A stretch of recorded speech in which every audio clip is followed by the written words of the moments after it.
Item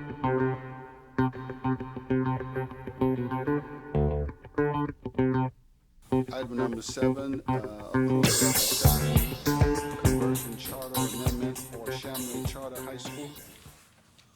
Good afternoon, Board Chair, Vice Chair, members of the Board, and Superintendent Thurman. It is my pleasure to come before you today to present 2 agenda items on behalf of the Charter Schools Office in the Division of School Leadership and Operational Support. Item 7 is requesting the Board to approve Chamblee Charter High School's amendment to extend the term of their school's conversion charter contract for 1 year. This past August, the Georgia Department of Education Charter School Office extended the offer to DeKalb conversion charter schools to add an additional year to their current charter contract terms, which are due to expire on June 30th of 2016. 4 of the 5 conversion charter schools chose to accept the offer. Instead of accepting the amendment offer, the Chamblee petitioner opted to submit a renewal petition on October the 15th, 2014. On November 6th of 2014, the State Board of Education approved new charter school rules and guidelines, which provided for conversion charter school governance by outlining and defining substantive autonomy.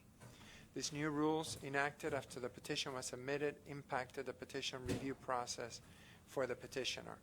Therefore, in January of 2015, Chamblee Charter High School's Governing Council requested a charter term extension of 1 year.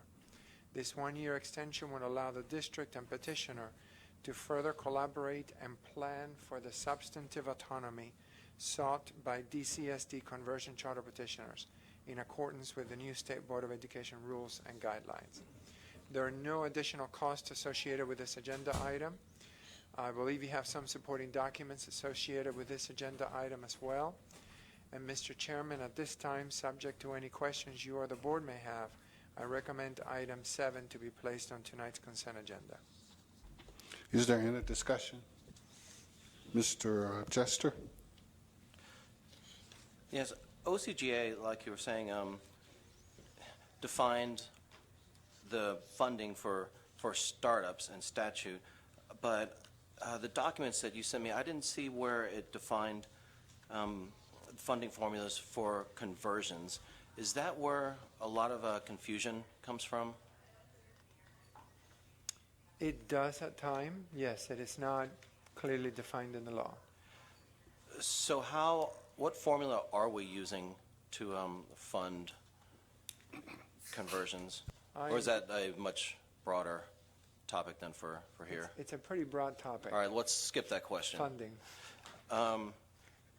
If a conversion charter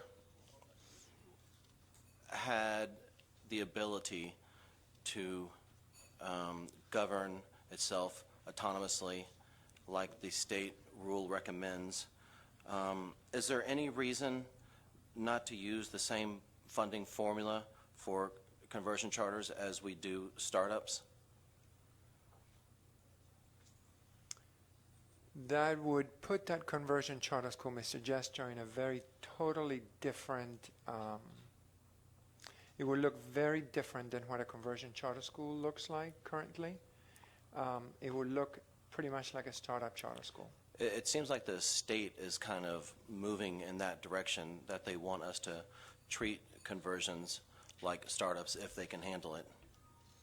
I think the state has put out guidance, rules and regulations of what they would like to see. However, they have given the power and the authority back to the LEAs to determine what that substantive autonomy means for each district in the state of Georgia to determine. So as proposal, will you define LEA for the listening public?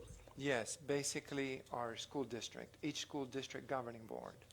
So that decision would lie upon the senior administration and the board, potentially? That is correct, sir.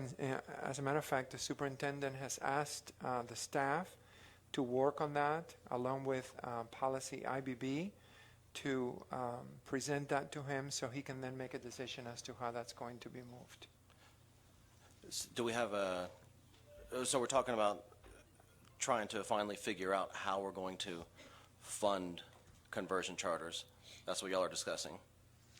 No, you were referring to, and I was responding to your question in terms of what substantive autonomy will mean for each district in the state of Georgia.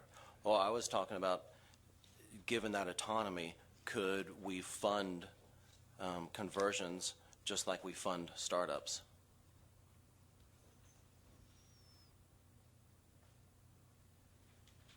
That's a, Well, it's a hypothetical question. Ultimately, it's a question that's left up to the board to determine how startups and/or conversions are funded.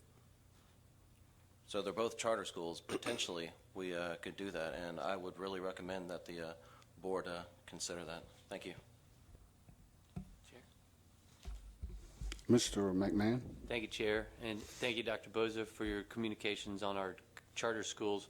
I suggest add it to the retreat agenda, and just let's have that open discussion, or just have an open forum where we have that. All it is a healthy conversation, and we tend to have these communications with the state and local, and we work on it with special needs population. And so it's a variety of subjects that we have to have. So let's add it to the list. Since you are on that committee, Mr. Vice Chair, if you would, but I would ask if you would please consult with staff so that we will be working in collaboration with the goals of where we are trying to go in a collective unit rather than in opposition, if you will. Okay. Mr. Dr. I just want to ask Excuse me. Yeah, please, if you would, if you have questions or you need information, one of the things that was raised by SAC, please direct it to the superintendent's office, and then I can facilitate that for you. And Ms. Tyson's going to speak to it, but that's the only thing standing between us and full accreditation. And that's how that's how I operate, Superintendent, and the board is expected to also. Dr. Irwin and I just wanted to add to Mr. McMahon's statement about the agenda for the retreat. We don't want to stack it up too deep, because you've already added a couple things to the agenda. We had a couple things that we're going to talk about. They only have 4 hours to talk about them. So let's keep that in mind. Dr. Irwin, you and since you and Mr. McMahon was on the committee, maybe you all could work that out and make that determination of whether or not it should be on the agenda or wait till the following month. I mean, as long as it gets on there sometime in the very near future, I think it'll be okay, but that's up to you all. Is there any opposition to placing this item on the consent agenda? Hearing none, this item will be placed on the consent agenda.